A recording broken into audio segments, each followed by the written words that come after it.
Under the relentless strobe of red and blue lights slicing through a black Pennsylvania night, a power-drunk rookie believed he had found an easy mark in the back of a tinted SUV. He saw a well-dressed black woman and decided this was his moment to play absolute ruler of the road. What he failed to understand was that he had just stopped the highest-ranking jurist in the Commonwealth, the Chief Justice of the Pennsylvania Supreme Court. The two silent men in the front seats were not chauffeurs. They were highly trained executive protection agents. Rain hammered the reinforced glass of the black Chevrolet Suburban as it carved through the heavily wooded curves of Route 114 in rural Chester County, 30 miles west of Philadelphia.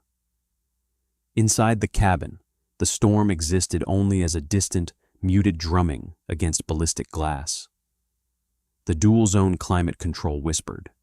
The heavy doors sealed the roar of the downpour outside, turning the vehicle into a rolling fortress for the woman seated in the rear. Honorable Justice Camille Thornton was exhausted. At 62, she had become the first black woman to serve as Chief Justice of the Pennsylvania Supreme Court, a seat earned through 3 decades of unyielding precision in the law. Silver strands threaded through her tightly coiled hair caught the intermittent amber glow of highway lamps as she leaned her head against the leather headrest and closed her eyes for half a breath. She had spent the previous 4 hours delivering the keynote at a high-profile symposium on the fragile boundary between civil rights and modern policing. The irony of the evening's subject was about to become visceral. In the front seats, the atmosphere was different. Relaxed on the surface, yet charged with the low, constant voltage of men who never fully powered down. Behind the wheel sat Wyatt Hughes, 30 years old, former military police, now executive protection. His hands rested lightly at 10 and 2, eyes continuously sweeping the slick asphalt and the dark tree line. Beside him rode Dominic Russo, lead of the Chief Justice's protective detail, a 20-year veteran of the state police's elite protection unit. His resting heart rate never seemed to climb. "We're about 20 minutes from the residence, Justice Thornton," Dominic said, without turning. His eyes stayed fixed on the passenger side mirror. "Traffic's light, but the roads are pooling. We'll take it slow through the valley." "Take your time, Dominic." Camille's voice was smooth, resonant, carrying the quiet authority of someone who could silence a courtroom with a single syllable. "I have no desire to rush. I still have 3 appellate briefs to review before morning." Several miles behind them, nestled in the dark median, Officer Bradley Mitchell sat in his idling cruiser. Mitchell was a man corroded by his own mediocrity. 5 years on the force, and he had watched younger, sharper officers leapfrog him into detective bureaus and specialized units. He blamed the brass, the system, and, most often, the changing demographics of the county he patrolled. Tonight he was cold, bored, and still nursing the reprimand he had received earlier that week for excessive force on a routine stop. He gripped the wheel until his knuckles whitened, staring into the downpour, actively hunting for an excuse to exert control over something, anything. Through the sheets of rain, the black Suburban crested the hill, moving at a precise 45 miles per hour, perfectly compliant with the posted limit. To Mitchell, it looked like an insult. The vehicle was entirely blacked out. The heavy tint was legal for state executive vehicles, but to an officer looking for a reason, it screamed suspicion. Because of the rain and the glare, he completely missed the subtle, recessed official Commonwealth plates mounted front and rear. "Look at this guy," he muttered, lips curling. "Thinks he owns the road, probably running product or moving stolen goods." The assumption was baseless, born entirely of prejudice. A high-end vehicle with tinted windows on his stretch of road late at night was automatically guilty of something. He dropped the cruiser into drive. The heavy engine roared. He pulled out of the median hard, spraying muddy water in a wide arc. Inside the Suburban, Wyatt registered the headlights immediately. "We picked up a local unit," he said, voice flat and analytical. Coming up fast in the left lane, riding my blind spot. Dominic's shoulders shifted a fraction. His hand settled near the secure radio in the center console. Acknowledge. Maintain speed. Don't give him a reason to think we're evasive. Mitchell tailgated for a full mile. He ran the plates through his onboard computer. Because the tags were encrypted state executive plates, the local dispatch system returned only a restricted, delayed result. Instead of waiting for the proper clearance code from the state database, Mitchell let impatience and arrogance decide. He slammed his palm against the light bar. A blinding barrage of red and blue flooded the rain-soaked highway, reflecting off wet pavement and flooding the interior of the Suburban. "He's lighting us up," Wyatt announced, tone utterly devoid of panic. He did not brake hard. He signaled, changed lanes smoothly, and began searching for a safe, well-lit shoulder. "Let him," Camille said from the back seat, setting her reading glasses atop her leather briefcase. She was not nervous. She was intensely annoyed. "It's a miserable night for a traffic stop. Let's handle this quickly and professionally so the man can get out of the rain." Wyatt found a wide stretch of shoulder near an underpass and brought the heavy SUV to a gentle, complete stop. He shifted into park, killed the engine to eliminate any chance of accidental movement, and switched on the interior dome lights, standard protocol. Make the cabin visible, hands on the wheel. Give the officer every reason to feel safe. Behind them, Mitchell angled his cruiser aggressively. He stepped into the freezing rain, collar up, heavy boots crunching gravel, right hand deliberately resting on the butt of his service weapon. He was not approaching as a public servant conducting a traffic stop.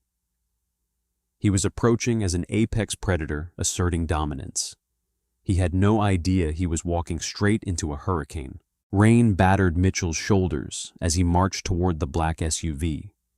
In his left hand, he carried a heavy tactical flashlight whose beam cut through the sheets of water like a solid object. He did not approach the driver's window with caution.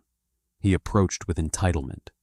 He stopped just behind the B-pillar, shining the blinding beam directly into the side mirror to disorient the driver before stepping forward. Wyatt lowered the heavy ballistic glass exactly halfway. The storm rushed into the quiet cabin, bringing the smell of wet asphalt and ozone. Both of Wyatt's hands remained firmly on the top of the steering wheel, clearly visible. "Evening, officer." His voice was steady, polite, and completely devoid of the fear or deference Mitchell expected. Mitchell leaned down and thrust the flashlight straight into Wyatt's face. He took in the young, athletic black man in a sharply tailored dark suit. Mitchell's jaw tightened. The profile he had constructed in his mind hardened into a racist certainty. He did not see a professional. He saw a target who looked entirely too comfortable in an expensive vehicle. License, registration, and proof of insurance, right now. He bypassed any greeting or explanation for the stop. "Officer, if you could lower the flashlight, I'd be happy to retrieve my credentials. They're in my breast pocket." "Did I ask for a debate, boy?" Mitchell's voice climbed a terrifying octave. The slur slipped out with practiced ease. "I said hand over the documents. Keep your hands where I can see them." In the passenger seat, Dominic Russo's posture shifted by a fraction of an inch, the equivalent, to anyone trained, of a hammer cocking on a revolver. He reached slowly into his own jacket, movements deliberate and non-threatening. "Officer," Dominic said, gravelly voice cutting through the rain. "I am Agent Russo with State Executive Protection. The driver is Agent Hughes. We are operating an official Commonwealth vehicle. You need to lower your weapon hand and step back." Mitchell scoffed and swung the flashlight toward Dominic, an older white man in a suit riding shotgun with a younger black driver. His twisted logic could not process the dynamic. He assumed Dominic was high-priced private security or a corporate handler, the kind local cops traditionally despised. "State protection my ass. You boys think you can buy some flashing lights and fake badges on the internet and do whatever you want in my jurisdiction? I clocked you swerving back there. "That is a fabrication," Wyatt stated calmly. "I maintained my lane and a speed of exactly 45. The dash camera on this vehicle is currently uploading telemetry data directly to state police headquarters." The mention of a camera infuriated Mitchell. It challenged his control of the narrative. He swung the flashlight aggressively toward the back seat, hunting for more leverage. The harsh white light hit Justice Camille Thornton. She did not flinch. She sat perfectly upright, dark eyes locked on the glare. She wore a tailored charcoal blazer, a simple string of pearls, and an expression that had withered seasoned defense attorneys and arrogant prosecutors alike. Mitchell peered through the rain-streaked glass. His mind, clouded by bias and overt prejudice, made an immediate, catastrophic calculation. He did not see a judge. He saw an older black woman sitting in the back of an SUV driven by a young black man. "Who's in the back?" he demanded, tapping the flashlight hard against the thick glass. "This your mother, boy? Or are you running a high-end taxi service without a medallion?" Silence fell inside the cabin. Not the silence of fear, but the heavy, suffocating silence of a bomb with the timer ticking down to 0. "Officer," Camille finally spoke. Her voice did not compete with the rain. It cut straight through it. "You have pulled over a state-registered vehicle without probable cause. You have used racially charged language toward my driver. You are currently resting your hand on your firearm during a non-threatening encounter. I strongly advise you to contact your shift supervisor immediately." Mitchell let out a harsh, ugly laugh. The sheer nerve of this woman telling him how to do his job in his county. The badge on his chest felt like absolute immunity against people he considered beneath him. "Listen to me very carefully, lady." He leaned closer, breath fogging the glass. "I don't care if you think you know your rights. Out here on this highway, I am the law. You people think you can just talk your way out of everything. Not tonight." He took half a step back and unclipped the retention strap on his holster. The unmistakable snap of thick leather echoed over the rain. "Driver, out of the vehicle. Now. Passenger, hands on the dashboard. Lady in the back, keep your mouth shut." The dynamic inside the car inverted instantly. This was no longer a disrespectful traffic stop. It was an active, lethal threat to a state official. "Negative," Wyatt said, voice dropping an octave, the polite veneer gone. He did not move to unbuckle his seatbelt. Dominic's radio clicked. He did not use the handset. He spoke into the lapel mic pinned to his collar. "Dispatch, this is Detail Alpha. We have a code red on Route 114. Local unit has gone hostile and is unholstering his weapon. Requesting immediate tactical backup from state troopers. Barracks 9. Mitchell heard the transmission. Panic mixed with a sudden surge of adrenaline. He thought they were bluffing, trying to intimidate him with fake radio chatter. "I said get out of the car!" he screamed, fully drawing his 9mm and pointing it directly at Wyatt's chest through the open window. Before Mitchell could blink, the response executed with terrifying synchronized precision. Wyatt threw his left shoulder forward, unbothered by the gun in his face, right hand dropping to the heavy Sig Sauer holstered at his hip. Simultaneously, Dominic threw open the passenger door, launching his 200-pound frame into the driving rain, clearing the hood of the SUV in 2 massive strides. Within exactly 2 seconds, Officer Mitchell stood in the mud with his gun pointed at Wyatt, while a furious, heavily armed state protection agent had a laser-sighted weapon aimed squarely at the side of his skull from across the hood. "Drop the weapon! Drop the weapon now!" Dominic roared, voice thundering across the empty highway. "State police, you drop that weapon or I will put you in the ground." Inside the back seat, completely unbothered by the drawn weapons outside her window, Justice Camille Thornton calmly picked up her secure mobile phone, bypassed local dispatch entirely, and dialed the personal cell number of the county police commissioner. The trap Mitchell thought he had set had just clamped down viciously on his own leg. The torrential rain felt as though it were turning into solid sheets of ice against Officer Bradley Mitchell's face. But the cold was nothing compared to the sudden, freezing terror paralyzing his chest. Time seemed to grind to a halt on the desolate stretch of Route 114. Mitchell stood frozen, service weapon trembling in his grip, aimed at Wyatt's chest through the open window. But his eyes were no longer on the young driver. They were wide, dilated, locked on the red laser dot dancing menacingly across his own right cheekbone. Dominic Russo had not simply drawn his weapon. He had moved with the lethal, practiced fluidity of a man who had spent decades neutralizing high-level threats. He stood behind the cover of the heavy engine block, two-handed grip on his customized Glock 19 perfectly stable despite the driving storm. "I will not repeat myself, local."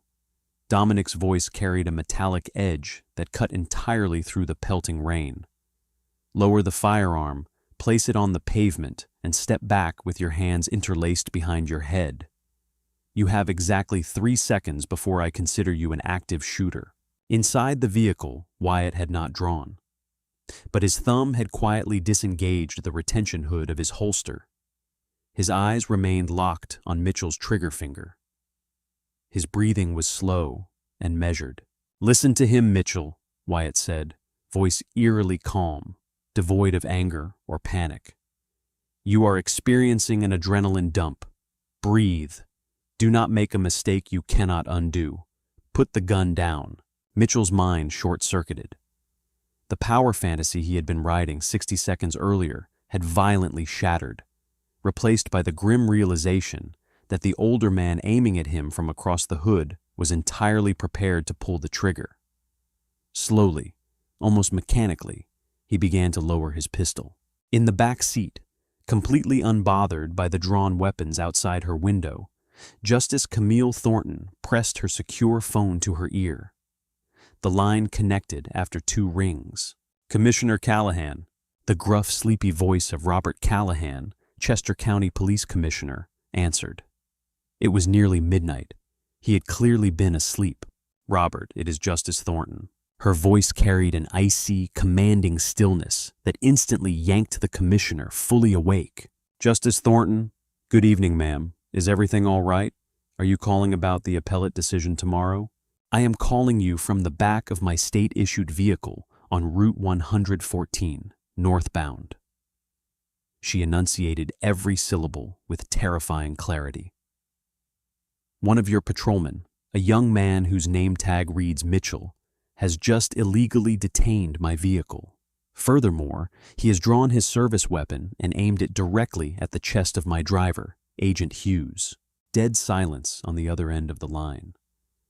The sound of Callahan violently knocking over a glass of water on his nightstand echoed through the earpiece. "He did what?" Callahan gasped. The blood drained from his face. "Justice Thornton, are you unharmed? Is your detail engaged?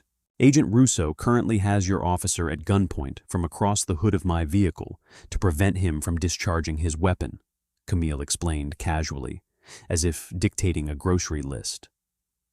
"I suggest you dispatch the state police to our exact GPS coordinates immediately, Robert. If your man twitches, my detail will be forced to eliminate the threat. Do you understand me?" "God almighty!" Callahan's voice cracked with pure panic. "I am patching directly to the state police barracks right now. Hold the line, Camille.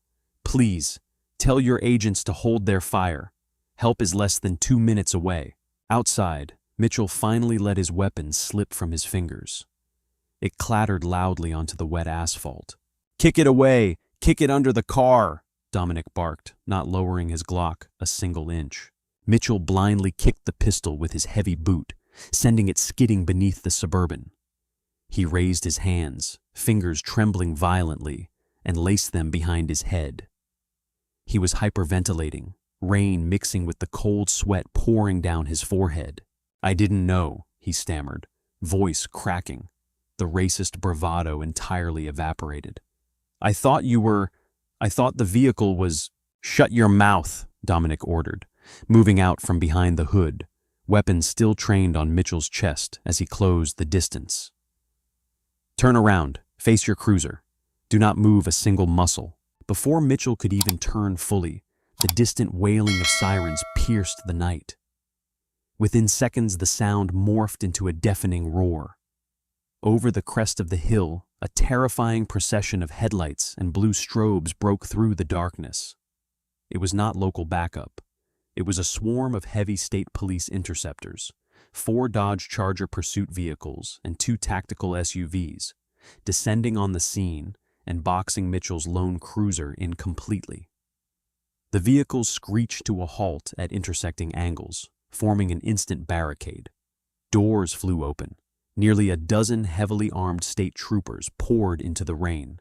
"State police, hands in the air, get on the ground, face down on the pavement, now!" The commands came from multiple directions. Trooper First Class Harrison, a massive mountain of a man in a dark rain slicker, led the charge.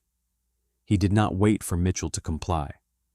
Harrison closed the gap, grabbed the back of Mitchell's uniform collar, and violently swept the officer's legs out from under him.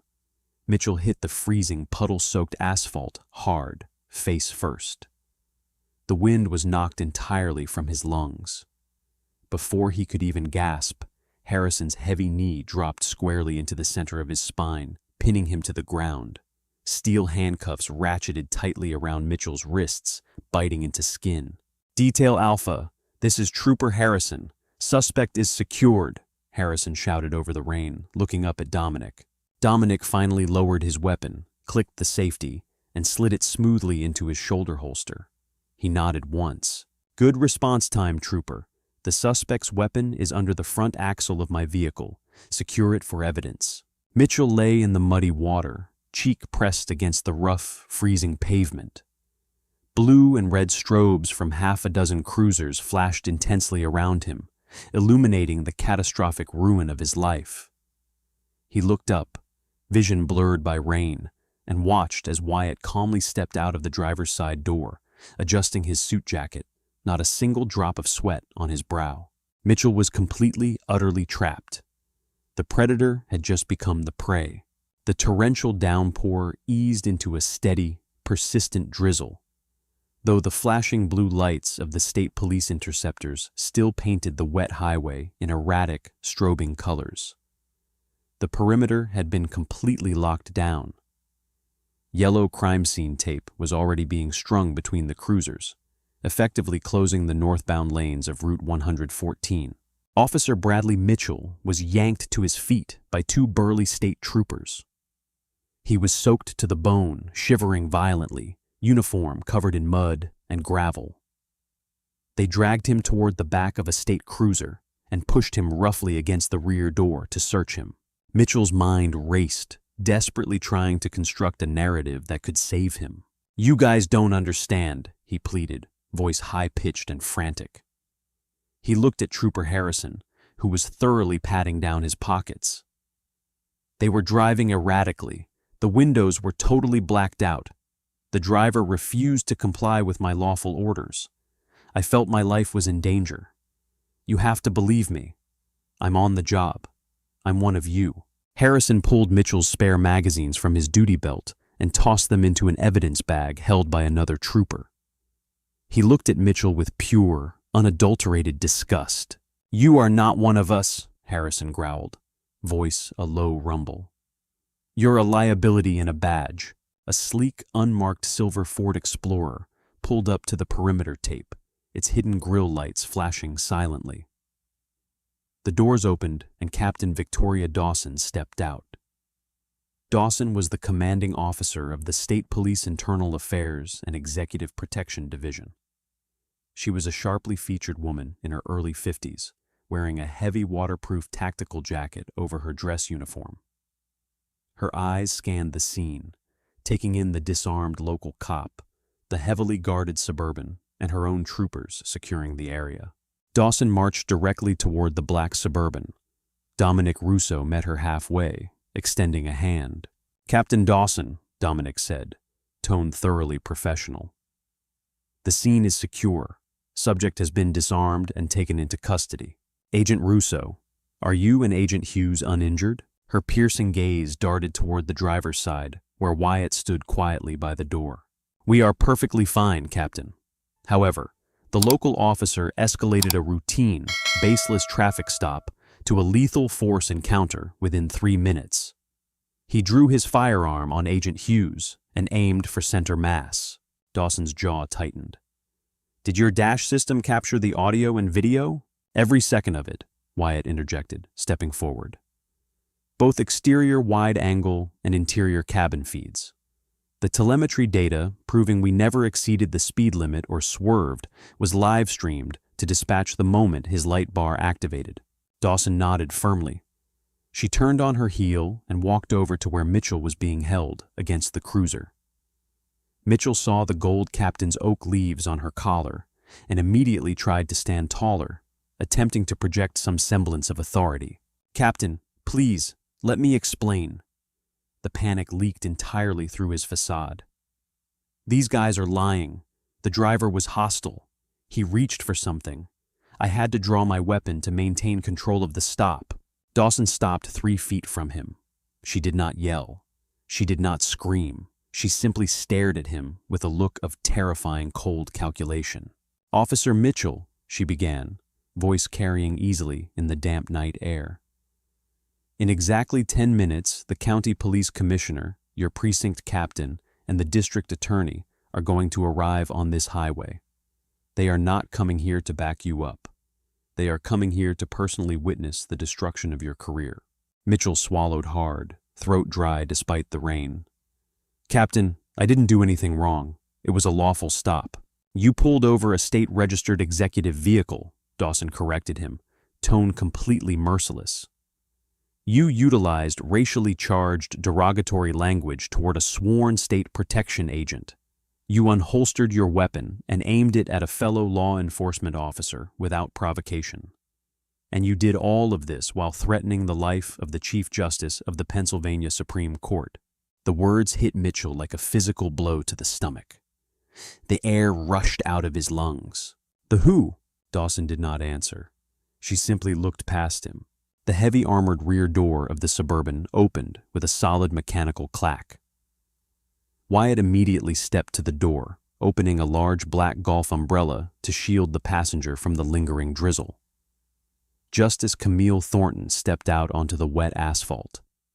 She looked immaculate. Her charcoal blazer was perfectly crisp, her posture entirely unbowed by the chaos that had just unfolded. She walked slowly, deliberately, toward the cruiser where Mitchell was being held. The state troopers instinctively straightened, stepping back slightly to give the Chief Justice the floor. Mitchell shrank against the side of the car. The horrific reality of his prejudice was staring him right in the face. The older black woman he had arrogantly assumed was a nobody. The woman he had ordered to keep her mouth shut was the highest-ranking legal authority in the Commonwealth. Justice Thornton stopped just outside the reach of the umbrella, letting the light rain fall onto her shoulders. She looked at Mitchell. She did not look at him with hatred. She looked at him with the profound, devastating pity of a judge observing a condemned man. "Officer Mitchell," Camille said, voice smooth, calm, and utterly lethal. "You told me earlier that out here on this highway, you are the law." Mitchell tried to speak, but his vocal cords seized. He could only shake his head, eyes wide with absolute terror. "You are mistaken," she continued, gaze pinning him to the cruiser like a butterfly on a corkboard. "You are merely an enforcement mechanism of the law, a mechanism that has fundamentally failed. The law is a shield meant to protect the vulnerable from the malicious. Tonight you chose to be the malicious. You allowed your bias, your unchecked ego, and your blatant racism to override your oath." "Your Honor, please," Mitchell whispered, tears of pure panic finally mixing with the rain on his cheeks. "I made a mistake. I just made a mistake." "A mistake is misreading a license plate," Camille corrected him, tone completely devoid of sympathy. "Drawing a deadly weapon on an innocent man because of the color of his skin is not a mistake. It is a crime, and it is a crime you committed while wearing a badge, which makes it a profound betrayal of public trust." She turned slightly, looking at Captain Dawson. "Captain, what are the preliminary charges?" "Aggravated assault with a deadly weapon, official misconduct, reckless endangerment, and deprivation of civil rights under color of law, Your Honor," Dawson recited instantly. "All felonies. He will be processed at the state barracks, not his local precinct. He will be held without bail." Camille nodded once. She looked back at the trembling, ruined man in the handcuffs. "You thought you were dealing with people who had no voice, Officer Mitchell," she said, softly, turning to walk back to her vehicle. "Tomorrow morning you will find out just how loud the justice system can speak." Fluorescent lights buzzed with a nauseating, relentless hum inside Interrogation Room 4 at the State Police Central Barracks outside Harrisburg. The sterile, windowless room smelled of strong bleach and stale coffee, a stark contrast to the fresh, rain-soaked highway where Bradley Mitchell had stood just 3 hours earlier. Mitchell was no longer wearing his dark blue patrol uniform, nor did he possess his heavy-duty belt or the badge that had fueled his arrogance. Those items had been seized, bagged, and tagged as critical evidence. Instead, he sat shivering in a shapeless, paper-thin orange detention jumpsuit. Heavy steel handcuffs tethered his wrists to the solid metal loop bolted to the interrogation table and clinked loudly with every nervous tremor. Mitchell looked absolutely hollowed out. The adrenaline had long since crashed, leaving him with a crippling, overwhelming sense of doom. Across the steel table sat his union-appointed legal counsel, William Gallagher. Gallagher was a seasoned, cynical defense attorney who had spent 2 decades bailing out overzealous cops. Tonight, however, Gallagher looked deeply nauseated. He kept rubbing his temples, refusing to make eye contact with his client. The heavy metal door clicked open. Captain Victoria Dawson walked in, followed closely by the county district attorney, Philip Montgomery. Montgomery was a notoriously aggressive prosecutor with zero tolerance for police corruption, especially when it threatened public trust in his jurisdiction. Dawson carried a sleek silver laptop, which she deliberately set down on the table, flipping the screen open to face Mitchell and his lawyer. "Good morning, gentlemen," Montgomery said, voice dripping with absolute frost. "We are going to make this exceptionally brief. Mr. Gallagher, I assume you have briefed your client on the catastrophic reality of his current situation." "I have advised my client to remain silent, Philip," Gallagher replied wearily, leaning back in his creaking metal chair. "We are simply here to formally hear the charges before the arraignment. I want to discuss bail parameters." Montgomery let out a short, humorless laugh. "Bail? There is no universe where this man sees the outside of a cell pending trial. But before we discuss his extended stay in county lockup, Captain Dawson is going to show you exactly why I will not be offering a plea deal of any kind." Dawson tapped a key on the laptop. The screen flared to life, displaying the crystal-clear, high-definition dashcam footage from Justice Thornton's Suburban. Because the vehicle was equipped with state-of-the-art surveillance technology used for executive protection, the video showed a split screen, the exterior view of Mitchell approaching aggressively, and the interior cabin view illuminated by the dome light. The audio was horrifyingly pristine. Mitchell's voice boomed from the laptop speakers. "Did I ask for a debate, boy?" Gallagher visibly flinched at the racial slur. He closed his eyes, pinching the bridge of his nose. The video continued. It showed Dominic Russo, calm and professional, identifying himself and the driver as state executive protection agents. It captured Mitchell's sneering dismissal. Then the camera shifted slightly as Mitchell aggressively aimed his flashlight into the back seat, harassing the Chief Justice herself. "This your mother, boy? Or are you running a high-end taxi service without a medallion?" Mitchell watched the screen, face draining of whatever color it had left. Seeing his own behavior played back from an objective, third-party angle stripped away every self-righteous justification he had built in his head. He looked like a monster.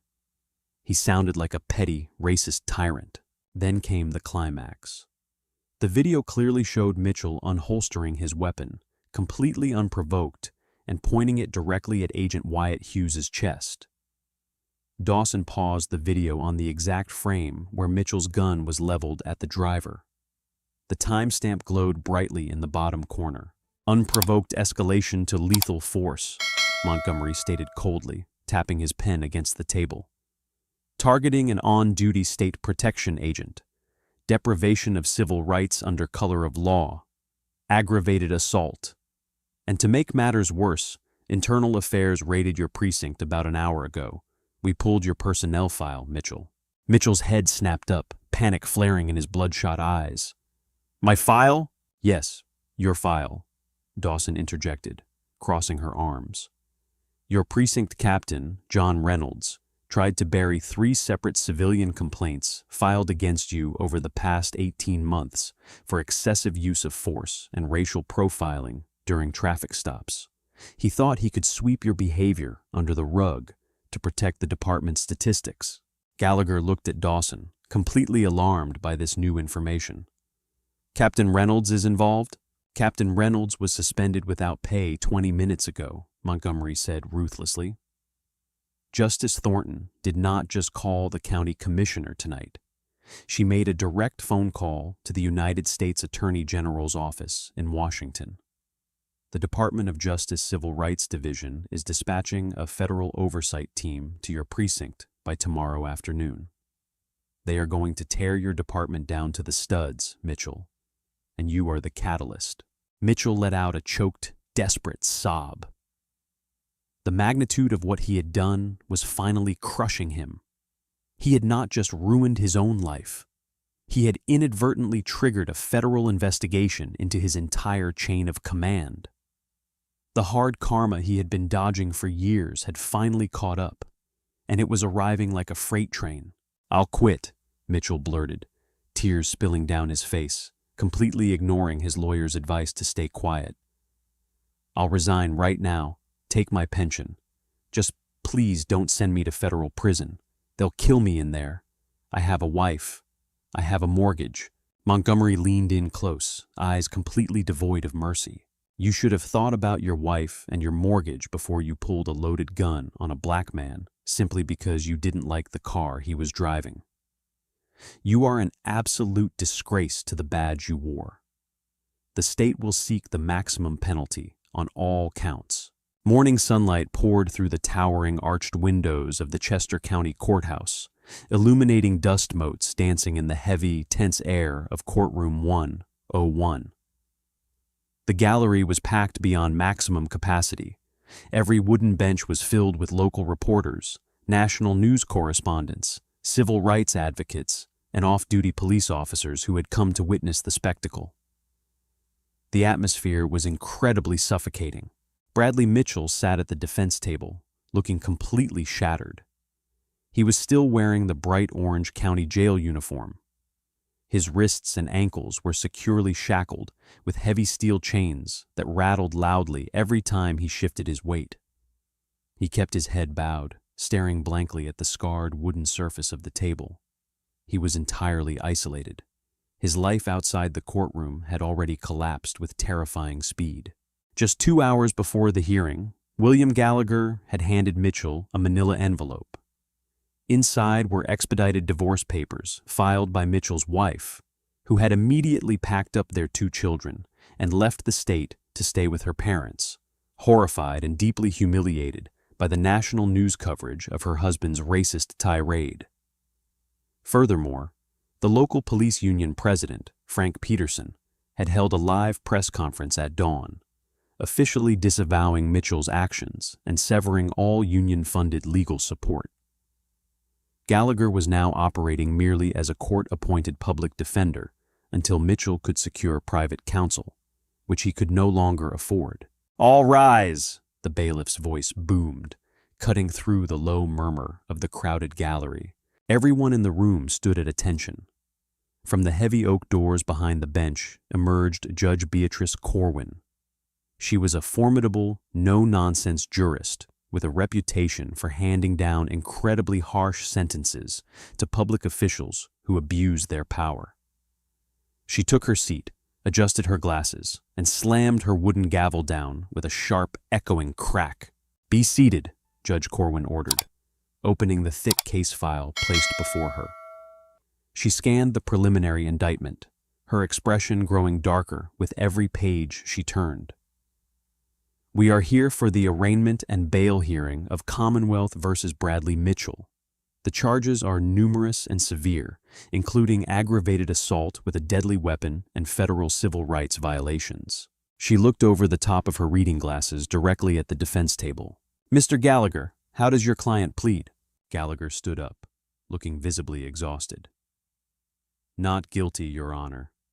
At this time, we are formally requesting that Mr. Mitchell be released on bail pending trial. He is a lifelong resident of this county, a former public servant, and has no prior criminal convictions. He is not a flight risk." Before Gallagher could even finish his sentence, District Attorney Philip Montgomery stood up from the prosecution table, posture rigid with righteous indignation. "Objection, Your Honor. The Commonwealth strongly opposes bail in any amount," Montgomery stated, voice echoing powerfully through the large courtroom. "The defendant is absolutely a threat to the community. He used his position of authority, his state-issued firearm, and the cover of darkness to terrorize innocent citizens. The dashcam footage, which has already been entered into evidence, unequivocally proves that Mr. Mitchell is prone to extreme, racially motivated violence without any provocation whatsoever." Montgomery paused, letting his words sink into the silent gallery. He gestured toward Mitchell. "Furthermore, Your Honor, the victims of this assault were not just ordinary citizens. The defendant drew a lethal weapon on 2 sworn state protection agents and unlawfully detained the Chief Justice of the Pennsylvania Supreme Court. If an armed, uniformed police officer is willing to attempt a roadside execution of a state official over a bruised ego, there is absolutely no telling what he would do to an average citizen if allowed back on the streets. He is a profound danger to society." Judge Corwin nodded slowly, turning her piercing gaze back to Mitchell.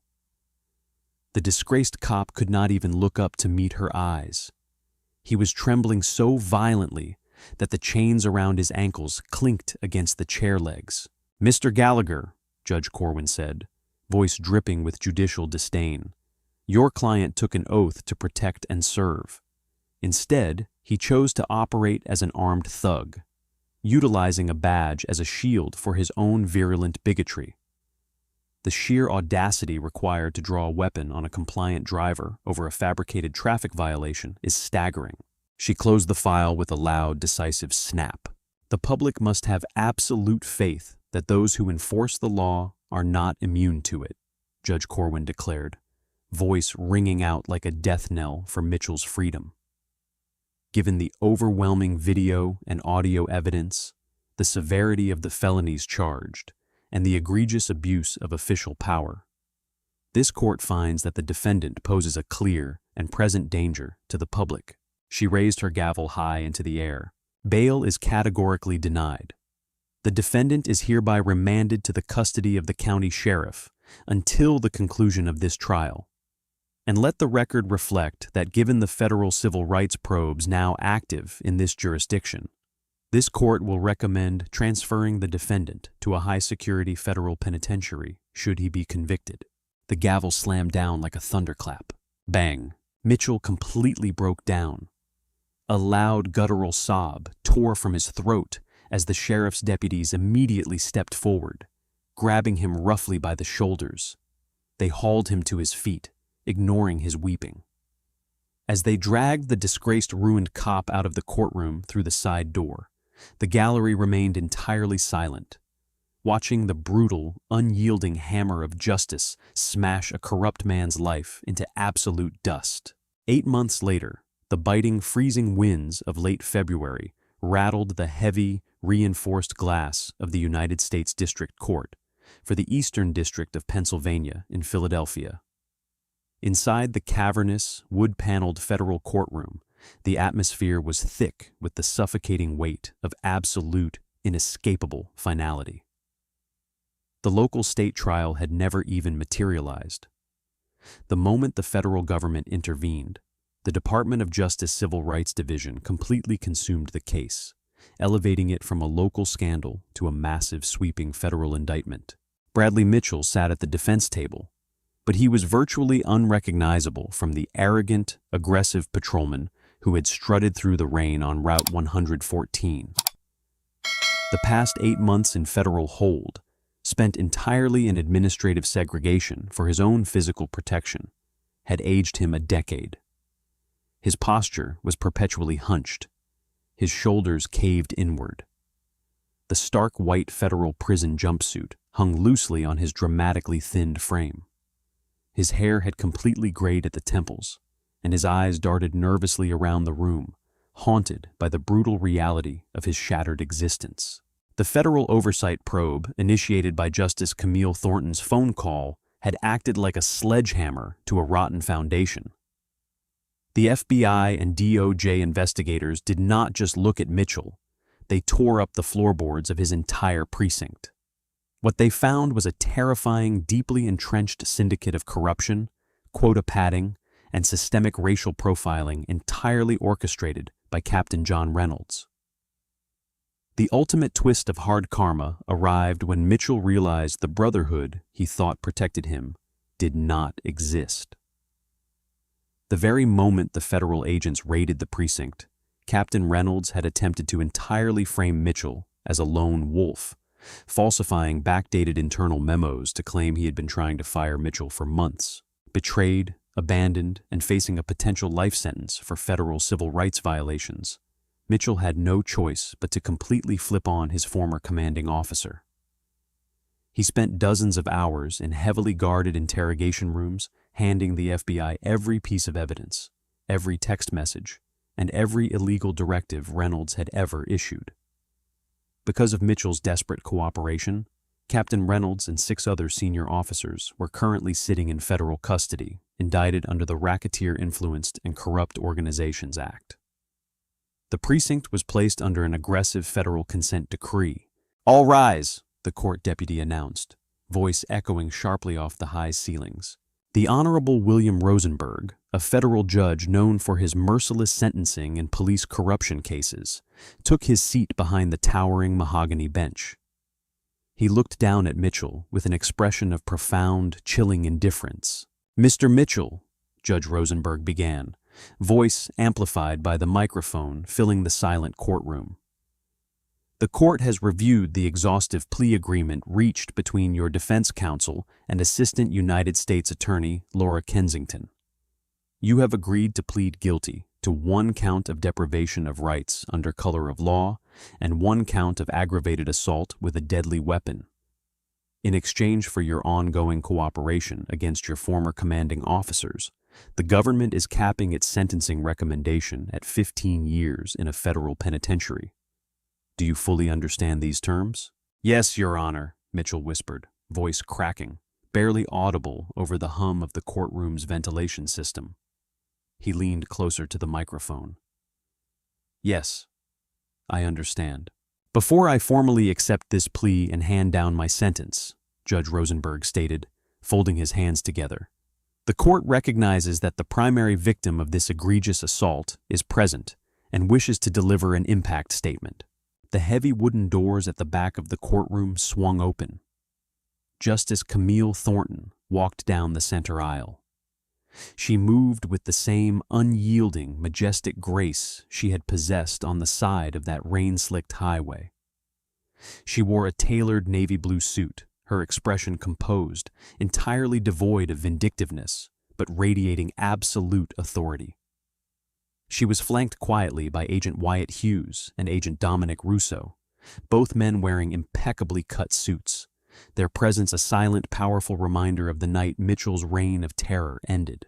Justice Thornton stepped up to the wooden podium facing the judge, but she slowly turned her body so she could look directly at the defense table.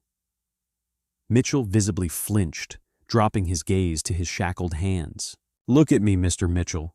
Camille's command was soft, yet the absolute power in her voice forced his chin up. He met her eyes. Tears instantly welled in his own. For 8 months, the media has focused on the dramatic confrontation on that highway, she spoke, resonant voice captivating every single person in the gallery. They have focused on the drawn weapons, the flashing lights, and the shocking revelation of my identity. But that is not what matters here today. What matters is the terrifying reality of what would have happened if I were not a state Supreme Court justice. What if Agent Hughes was simply a young man driving home from a late shift? What if he did not possess the elite tactical training to remain perfectly calm while a loaded firearm was aimed at his chest? She took a slow, deliberate breath. You did not pull us over because of a traffic violation. You pulled us over because you felt entitled to dominate those you perceived as lesser than yourself. You weaponized the incredible power of the state to enforce your own bigotry. You betrayed the sacred oath you swore, poisoning the well of public trust for every honest, dedicated law enforcement officer who actually risks their life to protect their community. Mitchell squeezed his eyes shut. A tear rolled down his hollow cheek. I do not stand here today seeking vengeance, Camille continued, turning her gaze back to Judge Rosenberg. Vengeance is petty, and it does not heal the wounds of a broken system. I stand here to ensure absolute accountability. The badge is a symbol of public service, not a shield for criminality. Let the sentence handed down today serve as a permanent, echoing warning to any officer who believes their prejudice is greater than the law. Justice Thornton nodded to the judge and walked back to her seat, sitting down beside Wyatt and Dominic. Judge Rosenberg adjusted his glasses, face set in stone. There is absolutely nothing further to deliberate. Bradley Mitchell, based on your own admissions, your egregious abuse of power, and the terrifying threat you pose to innocent lives, I hereby sentence you to exactly 15 years in the custody of the Federal Bureau of Prisons. You will serve this time at United States Penitentiary, Lewisburg. There is no possibility of early parole. May you use the next decade and a half to deeply reflect upon the lives you attempted to destroy and the life you have rightfully forfeited. The heavy wooden gavel slammed down with deafening finality. The sound echoed through the courtroom like a gunshot. United States Marshals immediately flanked Mitchell, grabbing him by the biceps as they hauled him away to begin his long, miserable sentence in federal prison. He looked over his shoulder one last time. He saw Justice Camille Thornton standing tall, watching him leave, the ultimate embodiment of the justice he had so arrogantly tried to pervert. Hard karma had not just knocked on his door, it had completely leveled his house.